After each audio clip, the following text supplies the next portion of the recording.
जय हिंद। स्वागत है आपका हमारे इस ई पाठशाला सेंटर यूट्यूब चैनल में। आज हम कंप्यूटर से संबंधित कुछ वस्तुनिष्ठ प्रश्न कर रहे हैं जो हमारे एसएससी और रेलवे के एग्जाम में पूछे जाते हैं।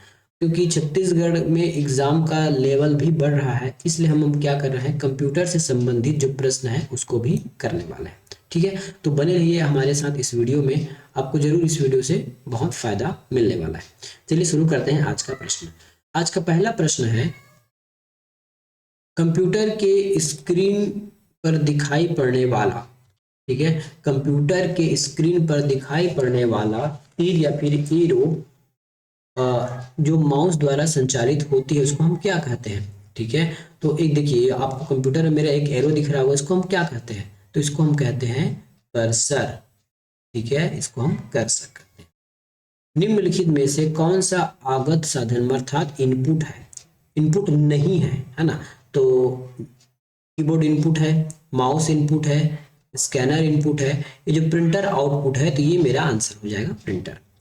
गणितीय संख्याओं को हल करने के लिए अच्छी तरह से परिभाषित निर्देशों की निर्धारित सेट को हम क्या कहते हैं ना।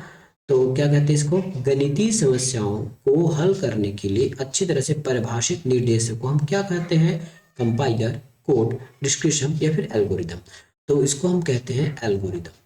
क्या कहते हैं, एल्गोरिदम कहते हैं। एल्गोरिदम का मतलब होता है कि आपको पहले, है ना, आपको पहले पूरा लिख लेना है कि कैसे करना है, क्या करना है, कब कब पहला स्टेप होगा, दूसरे स्टेप में क्या करना है। इस टाइप के एक रफ आइडिया को हम कहते हैं एल्गोरिदम। अगला प्रश्न, निम्न में से कौन सा एक प्रोग्रामिंग भाषा नहीं है। जावा है, बेसिक है, ट्यूलिंग है, आपका माइक्रोसॉफ्ट एएसपी नहीं है। तो ये हमारा आंसर हो जाएगा ऑप्शन नंबर 3। आईएसपी का मतलब क्या होता है, तो इसका मतलब होता है इंटरनेट सर्विस प्रोवाइडर।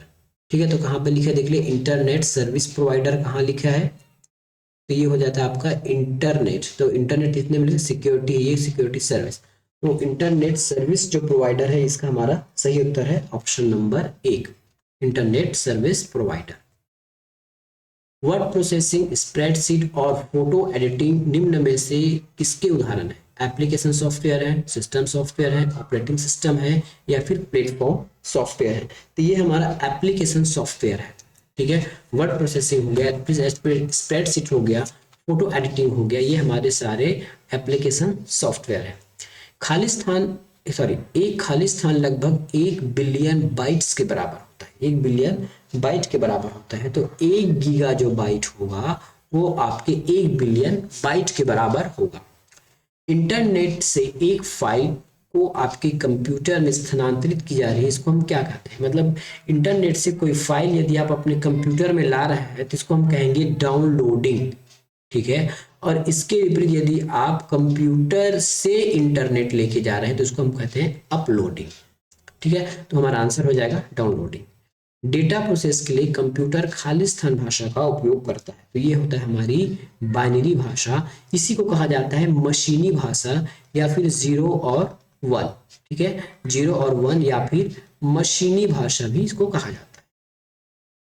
अगला प्रश्न, एक व्यक्ति जो अपनी विशेषज्ञता से दूसरे लोगों के कंप्यूटर को एक्सेस करते हुए अवैध रूप से, याद रखिएगा, अवैध रूप से जानकारी प्राप्त करता है, उसके लिए क्या शब्द है, तो उसके लिए शब्द है हमारे पास हैकर, है ना। एक ऐसा व्यक्ति है जो कंप्यूटर के या फिर कंप्यूटर में इंटरनेट की मदद से अन्य लोगों की जानकारी प्राप्त करता है बिना उसकी अनुमति के, इसको हम कहते हैं हैकर कहा जाता है। आंकड़े संचारण की गति को मापने के लिए प्रयुक्त आम इकाई क्या है। इसकी प्रयुक्त आम इकाई है बीट्स प्रति सेकंड या फिर बाइट्स प्रति सेकंड। निम्नलिखित में से कौन सा सामाजिक नेटवर्क साइट नहीं। देखिए, ऐसा प्रश्न आपको दे दिया गया है और इस बुक में, जो जिस बुक से मैं आपको बता रहा हूँ, इस बुक में आप फेसबुक को इंगित किया गया है। तो मैं ये प्रश्न आपके कमेंट बॉक्स के लिए छोड़ रहा हूँ कि ये इसमें क्या उत्तर आएगा। कीबोर्ड इस तरह का एक यंत्र है। कीबोर्ड एक इनपुट डिवाइस है। एक्सेल वर्कशीट का प्रथम सेल को आप कैसे डिफाइन करेंगे। चाहे प्रथम सेल हो या कोई भी सेल हो, तो हम यहाँ सेल का नाम लिखते हैं, है ना। और यहाँ पे सेल का नाम रहेगा और यहाँ पे आपका आ जाता है 1 या फिर 2, है ना। ये जो ए लिखा है ना, ये क्या चीज आपको पता है, ये हमारा कॉलम नेम रहता है। ठीक है, ये जो ए है हमारा कॉलम नेम होता है। तो कॉलम नेम ए लिखा है और ये कॉलम नेम है, और दूसरे बात हमने देखा इसको रो कहते हैं। ठीक है, तो पहले वाले को हम A1 से दिखाएंगे। कॉलम नेम ए है ना, जैसे रो और पंक्ति होता है ना, इस प्रकार के एक्सेल में रो है। ठीक है, तो जो ऊपर वाले को हम ए बी और सी और डी लिखते हैं, उसी प्रकार रो को 1 2 और 3 लिखते हैं। यदि इसको हमको चिन्हांकित करना है तब क्या लिखेंगे, हम A1 लिखेंगे। उसी प्रकार यदि इस नीचे वाले को चिन्हांकित करना है तो A2 लिखेंगे, इस प्रकार से। कंट्रोल आर को खाली स्थान के लिए प्रयुक्त किया जाता है। कंट्रोल आर को खाली स्थान के लिए प्रयुक्त किया जाता है, तो इसका आंसर है चुने गए पैराग्राफ को राइट अलाइन करने के लिए उपयोग किया जाता है। एमएस वर्ड में कंट्रोल एस क्या होता है, तो एमएस वर्ड में कंट्रोल एस का मतलब फाइल को सेव करना होता है। Option number 3। कौन सा अनुप्रयोग या फिर एप्लीकेशन प्रदर्शन तैयार करने के लिए, प्रदर्शन का मतलब होता है प्रेजेंटेशन, प्रेजेंटेशन बनाने के लिए प्रयोग किया जाता है, तो वो है हमारा पावर पॉइंट। ऑप्शन नंबर 2 सही उत्तर होगा। डिजिटल सिग्नेचर है कंप्यूटर पर स्कैन किए हुए हस्ताक्षर सिग्नेचर, हस्ताक्षर को पहचानने वाला अनुप्रयोग, पब्लिकली कुंजी इंक्रिप्शन या फिर सेंडर का कोड नंबर। इसका ऑप्शन हमारे पास है पब्लिकली की इंक्रिप्शन। ठीक है, पब्लिकली की इंक्रिप्शन। ब्लूटूथ एक प्रकार का उपकरण है, तो ब्लूटूथ जो है हमारे व्यक्तिगत क्षेत्र या फिर एक पर्सनल एरिया नेटवर्क की तरह काम करता है ब्लूटूथ, जिसमें किसी अन्य थर्ड पार्टी इंटर नहीं कर सकती। जैसे दो मोबाइल है, इस प्रकार से यदि मैं दो मोबाइल मान लूं, यदि ये ब्लूटूथ से जुड़ा हुआ है तो ये इन्हीं दो के बीच कम्युनिकेशन होगा, किसी तीसरे मोबाइल से इसको कोई लेना देना नहीं होगा। ये इन दोनों के लिए पर्सनल एरिया बन गया, व्यक्तिगत क्षेत्र बन गया, इसको हम कहते हैं पर्सनल एरिया नेटवर्क। नेटवर्क में कंजेशन घटित होता है जब सिस्टम टर्मिनेट हो, जब दो नोड के बीच कंजेशन टर्मिनेट हो, ट्रैफिक ओवरलोडिंग की स्थिति हो, या फिर उपयुक्त में से कोई नहीं। ऑप्शन इसका आंसर हो जाएगा हमारे पास ट्रैफिक या फिर यातायात ओवरलोड होने की स्थिति में, है ना, आपके कंजेशन घटित हो जाता है। वाईफाई का फुल फॉर्म क्या है, तो ये है वायरलेस फिजिबिलिटी। ऑप्शन नंबर 2, ये तो आपको पता ही होगा, वाईफाई का फुल फॉर्म है वायरलेस फिजिबिलिटी। अगला प्रश्न है, यूजर आमतौर पर मेन फ्रेम या सुपर कंप्यूटर का उपयोग कब करता है, तो सुपर कंप्यूटर का उपयोग हम टर्मिनल या फिर नोड या फिर हैंडल या फिर डेस्कटॉप। अब इसमें आप ऑप्शन बताइए कि किसमें यूज करते हैं, तो हम सुपर कंप्यूटर का उपयोग जो है टर्मिनल के रूप में करते हैं। इनमें से कौन सा फील्ड का डिफॉल्ट डेटा टाइप होता है, तो जो टेक्स्ट होता है उसका डिफॉल्ट डेटा टाइप होता है ना, किसी भी फील्ड का डिफॉल्ट डेटा टाइप होता है टेक्स्ट। यदि आपने फील्ड को जैसे फील्ड डेट नंबर या फिर फ्लोट इस प्रकार की यदि आपने उसको डिसाइड नहीं किया है, किसी भी फील्ड का अपनी वेरिएबल डिसाइड नहीं किया है, टाइप डिसाइड नहीं किया है, तो बाय डिफॉल्ट वो टेक्स्ट होता है। ये उन लोगों को ज़्यादा पता होगा जो प्रोग्रामिंग करते हैं ना, इसलिए आपको कुछ प्रश्न रटे ही पढ़ सकते हैं जो प्रोग्रामिंग अच्छे से नहीं जानते हैं। कौन सी भाषा खाली स्थान बिना अनुवाद प्रोग्राम के सीधे तौर पर कंप्यूटर द्वारा समझी जाती है, तो वैसा कौन सा लैंग्वेज है। देखिए, यदि आप हिंदी समझते हैं, यदि आप छत्तीसगढ़ी समझते हैं, यदि कोई सामने वाला बंदा भी छत्तीसगढ़ी समझता है, तो आप सीधे एक दूसरे से बात कर सकते हैं। लेकिन कोई आपके सामने इंग्लिश बोलने वाला है और आप इंग्लिश समझते नहीं हो, तब कैसे पड़ेगा, आपको बीच में एक मीडिएटर चाहिए ना, इंटरप्रेटर चाहिए, है ना, आपको आपकी बात को उसको आपको समझाने के लिए। तो यदि छत्तीसगढ़ी व्यक्ति बात करे तो कोई दिक्कत नहीं है। उसी प्रकार जो मशीन है 0 और 1 की भाषा समझता है। यदि हम मशीन से 0 और 1 की भाषा में बात करें तो उसको चेंज करने की आवश्यकता ही नहीं है, वो समझ जाएगा। लेकिन 0 और 1 हमको नहीं आता, हमको मतलब जो है ना यूजर ना, या फिर जो है डेवलपर, उसको 0 और 1 नहीं आता, उसको हाई लेवल लैंग्वेज आता है। इसलिए मशीन को यदि हम मशीन लैंग्वेज की भाषा बारे में बात करें, मशीन से अच्छी मशीन लैंग्वेज की में बात करें तो वो आसानी से समझ जाएगा। Option number 3। लेजर प्रिंटर का रिजोल्यूशन किस रूप से निर्देशित किया जाता है, तो ये हमारा DPI है, डॉट पर इंच। ठीक है, DPI डॉट पर इंच।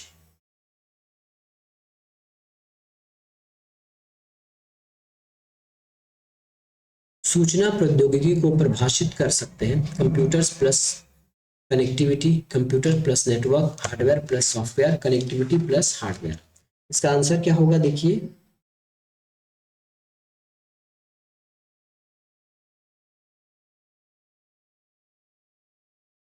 सूचना प्रौद्योगिकी को परिभाषित कर सकते हैं। ठीक है, इसका आंसर हो जाएगा हमारा कंप्यूटर्स प्लस नेटवर्क से सूचना प्रौद्योगिकी बनता है। 1 किलोबाइट में कितने बीट्स होते हैं? तो 1 किलोबाइट में 1040 बीट्स होते हैं। निम्नलिखित में से कौन सा आउटपुट डिवाइस नहीं है? मॉनिटर है, प्रिंटर है, प्लॉटर है, टच स्क्रीन नहीं है। बहुत लोग को एक कंफ्यूजन रहता है, आप जो मोबाइल में टच करते हो ना, तो टच एक पतला सा वो होता है प्लास्टिक का पेपर जैसा, है ना, वो टच स्क्रीन है। लेकिन जो आप देखते हो वो आपका स्क्रीन है, मॉनिटर है। तो मॉनिटर अलग है, टच स्क्रीन अलग है। तो टच स्क्रीन एक आउटपुट डिवाइस नहीं है, वो इनपुट डिवाइस है, याद रखिएगा। निम्नलिखित में से कौन सा एक ओपन सोर्स सॉफ्टवेयर नहीं है? बाय ऑप्शन इसमें दिया गया है इंटरनेट एक्सप्लोरर, ये हमारा ओपन सोर्स सॉफ्टवेयर नहीं है। बाकी गूगल क्रोम, ओपन ऑफिस या फिर लिनक्स जो है open source open source software है। वेब पोर्टल DACNET से किससे संबंध है? तो ये है हमारे इस एग्रीकल्चर से संबंधित। कैसे कभी कभी ऐसा भी क्वेश्चन आपको पूछा जाएगा। ठीक है, तो याद रखिएगा DAC नेट जो डैक नेट है वो आपके एग्रीकल्चर से संबंधित है। अपने मोबाइल फोन तक पहुंच नहीं हो पाने, एक्सेस का डर, है ना, नहीं पहुंच पाने का डर को हम क्या कहते हैं? इसको कहते हैं नोमोफीबिया।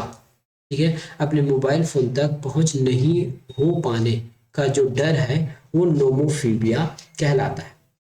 इस सॉफ्टवेयर में स्प्रेडशीट्स होते हैं, पावर पॉइंट में, माइक्रोसॉफ्ट वर्ड में, विंडोज में या फिर एक्सेल में। तो जो वर्ड शीट्स होते हैं ना, स्प्रेडशीट, वो हमारे एक्सेल में होते हैं, है ना।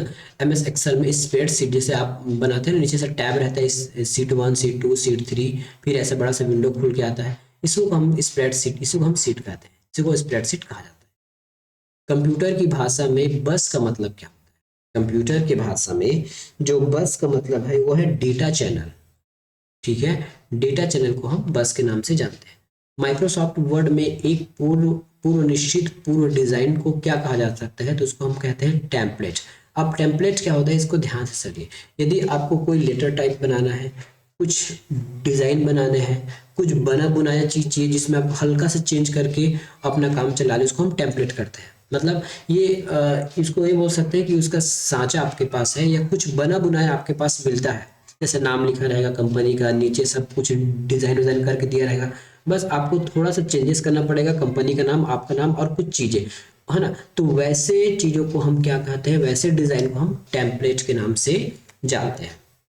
माइक्रोसॉफ्ट वर्ड में कौन सा सेव करता है? तो ये सबको पता है, Ctrl+S से सेव का कार्य किया जाता है। अगला प्रश्न, प्रयोक्ता के नामों को बुलाने के लिए हम कौन सा संकेत यूज करते हैं, या फिर किसी को टैग करने के लिए, किसी को बुलाने के लिए? तो ये होता है आपका @ ठीक है, इसका उपयोग करते हैं हम, @ का उपयोग करते हैं। एक डिजिटल कैमरा का विभेदन नापा जाता है, मतलब उसकी क्षमता नापी जाती है, उसकी क्वालिटी नापी जाती है, क्वालिटी नापी जाती है। तो उसकी क्वालिटी नापी जाती है मेगापिक्सल में, इसमें नापते हैं मेगापिक्सल में, इसकी क्वालिटी नापते हैं।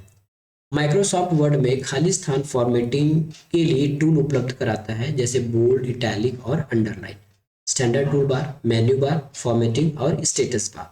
तो इसका ऑप्शन आपको क्या देखना है, ये है ना, इसमें स्टेटस बार लिखा है, आप इसके है ना, इसमें आपका स्टेटस बार लिखा है। आप कृपया इस प्रश्न को मुझे कमेंट करके बताइएगा, है ना। बुक के हिसाब से स्टेटस बार कहा जा रहा है, लेकिन मुझे इसमें थोड़ा सा डाउट है, आप इस प्रश्न को थोड़ा सा देख के बताइएगा, या फिर मैं अगले आने वाली वीडियो में इस प्रश्न को आपको जवाब दे दूंगा। कंप्यूटर और संचार प्रौद्योगिकी हमारे जीवन को किस तरह प्रभावित करती है, उसे शामिल है। अपनी खाली स्थान रुचि के अनुसार हमने सीखने और सीखने की पाठ्यक्रम के रूप में बनाने के तरीके से सहायता करना। ना लंबा चौड़ा प्रश्न है, ठीक है। इसका आंसर होता है छोटा सा व्यक्तिगत। कभी कभी ऐसा प्रश्न भी कंप्यूटर में पूछा जाएगा। माइक्रोसॉफ्ट वर्ड में खाली स्थान normal, web layout, print layout, outline, read view आदि स्विच करने के लिए विकल्प होता है व्यू बटन से। कौन सा बटन? View button. एक व्यू बटन दबाकर आप वेब लेआउट देख सकते हैं, प्रिंट लेआउट देख सकते हैं, आउटलाइन देख सकते हैं, रीड व्यू देख सकते हैं, एक टॉगल बटन से, व्यू बटन से। IPv6 इंटरनेट प्रोटोकॉल, आईपी पते का साइज कितना होता है? आईपी पते का जो साइज है इसमें होता है आपका 128 बिट्स, ठीक है, तो ये हो जाएगा हमारा 128 बिट्स। ब्राउजर अनुप्रयोगों को समझने के लिए खाली स्थान को डिजाइन किया गया है ताकि टेक्स्ट इमेज को डिस्प्ले किया जा सके। ब्राउजर अनुप्रयोग को समझने के लिए हम हाइपरलिंक, HTML या फिर कंप्यूटर, इसका ऑप्शन होगा, उत्तर होगा आपका HTML, ठीक है। ब्राउजर के सॉफ्टवेयर को पहचानने के लिए हमने HTML का प्रयोग करते हैं ताकि हम उसके इमेज और टेक्स्ट को पहचान सके, उसको डिस्प्ले कर सके। इंटरनेट को बनाने वाले कंप्यूटर नेटवर्क टेलीफोन, पानी के नीचे केबलों और खाली स्थान से जुड़ा होता है। तो ये किससे जुड़ा होता है? ई पुस्तक से, ई पुस्तकें पे, पब्लिक टेलीफोन या फिर बूथ से। तो ये जितने भी वायर हैं ये आपके उपग्रह से जुड़े होते हैं, किससे जुड़े होते हैं? उपग्रह से जुड़े होते हैं। हाल ही में एक वैश्विक डेटा चोरी अपराध में किस कंपनी का नाम आया था?